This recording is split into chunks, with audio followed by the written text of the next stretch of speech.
Mr. President, I rise today to pay tribute to the brave men and women of Nebraska who have served and are serving in the United States military. Our state has a rich and powerful history of answering the call to serve. For nearly 150 years, we've witnessed this bravery in each of America's wars. Over the past decade, the men and women of Nebraska have risen to defend our precious freedom against Islamic terrorists, primarily in Iraq and Afghanistan. This year marks the 15th anniversary of the horrific terrorist attacks in New York and Washington, D.C. These events changed the lives of Nebraskans and our nation forever. Nebraskans stepped up, ready to fight. Those serving in uniform, be it active duty, the National Guard, or the reserves, knew they would likely wind up on the battlefield at some point in the future. Many young Nebraskans enlisted after high school. ROTC units in Nebraska had no problem filling their ranks, and applications for military academy nominations poured in at record numbers. We should all be so thankful to this generation for answering the call and standing up to defend freedom across the globe. Today, I begin a new initiative to honor this generation of Nebraska's heroes here on the Senate floor, and I'll focus on those who lost their lives in combat. All of our fallen Nebraskans have a special story. According to the Nebraska Department of Veterans Affairs, there are 77 Nebraskans who lost their lives to combat-related incidents in Iraq and Afghanistan. Throughout this year and beyond, I intend to devote time here on the Senate floor to remember each of these heroes.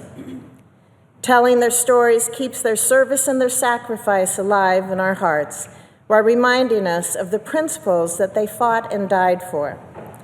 Time after time, Nebraska's Gold Star families tell me the same thing. They hope and pray that the supreme sacrifices of their loved ones will always be remembered.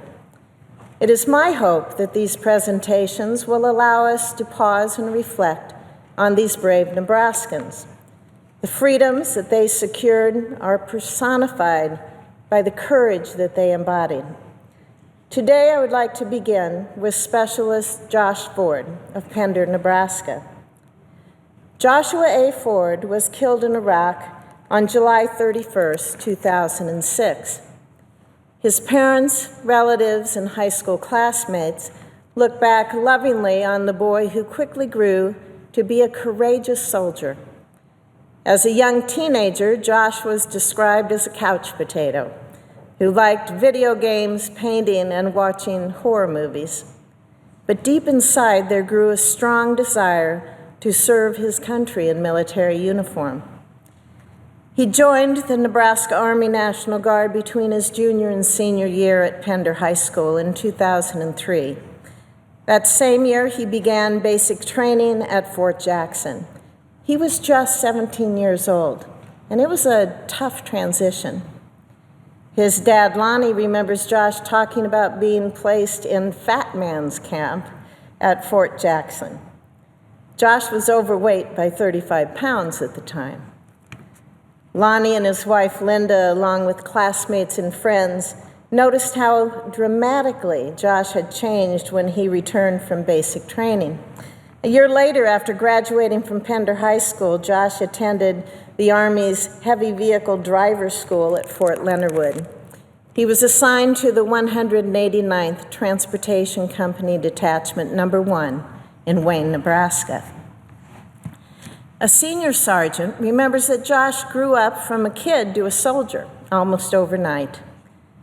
The 189th had just been recognized as a unit in April of 2003.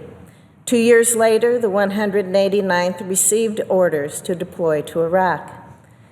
Following training at Fort Riley, the unit arrived at Tallil, Iraq in October of 2005. For the next year, they traveled over 2.5 million miles throughout the country. Specialist Ford became known as an energetic and reliable battle buddy. He was eager to tackle extra missions. Josh came home on leave in April of 2006. He had a number of things on his mind. At the top of his list was his girlfriend, Michelle, whom he proposed to that spring, and she happily accepted. He also kept things in order, leaving behind an audio will for his friends. According to Josh's father, Lonnie, he just wanted everyone to celebrate his life after he was gone. Josh returned to Iraq with just 6 months to go in the deployment.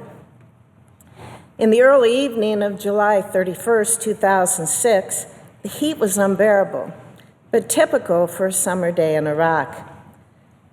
Specialist Ford and his battle buddy, Specialist Ben Marksmeyer, were part of a 189th convoy that was driving through an area they had patrolled many times.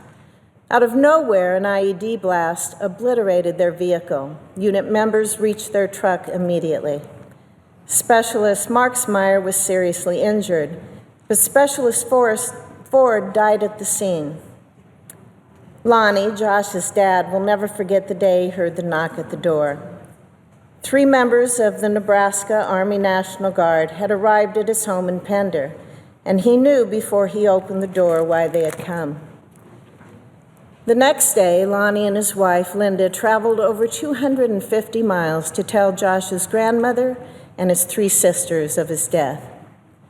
One can only imagine the pain, sorrow, and agony that they felt every step of the way. Specialist Josh Ford was buried in Pender, Nebraska on August 10th, 2006. Pictures show the road from the church to the cemetery lined with people as the Patriot Guard veteran motorcycle group escorted Josh to his final resting place. For his service to his country, Specialist Josh Ford earned the Bronze Star, the Purple Heart, and the Combat Action Badge. He was promoted posthumously to the rank of sergeant. His father, Lonnie, later retired from teaching, and he joined the Patriot Guard. And today, Lonnie ensures those who served and died are never forgotten. He attends funerals and events with his fellow Patriot Guard riders all across Nebraska. Josh's photo and his service information are proudly displayed on his rider's vest. He recalls Josh saying to him when he was home on leave in April before his death, "Old man, I now understand.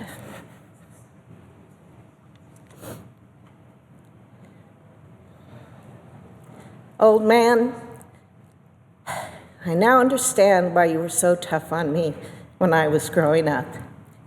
You only wanted me to become the best person I could possibly be." During his limited time on Earth, Josh did just that. Our nation and all Nebraskans are forever indebted to his service and sacrifice. Sergeant Josh Ford is a hero, and I am honored to tell his story, lest we forget his life and the freedom that he fought to defend. Thank you, Mr. President. I yield the floor.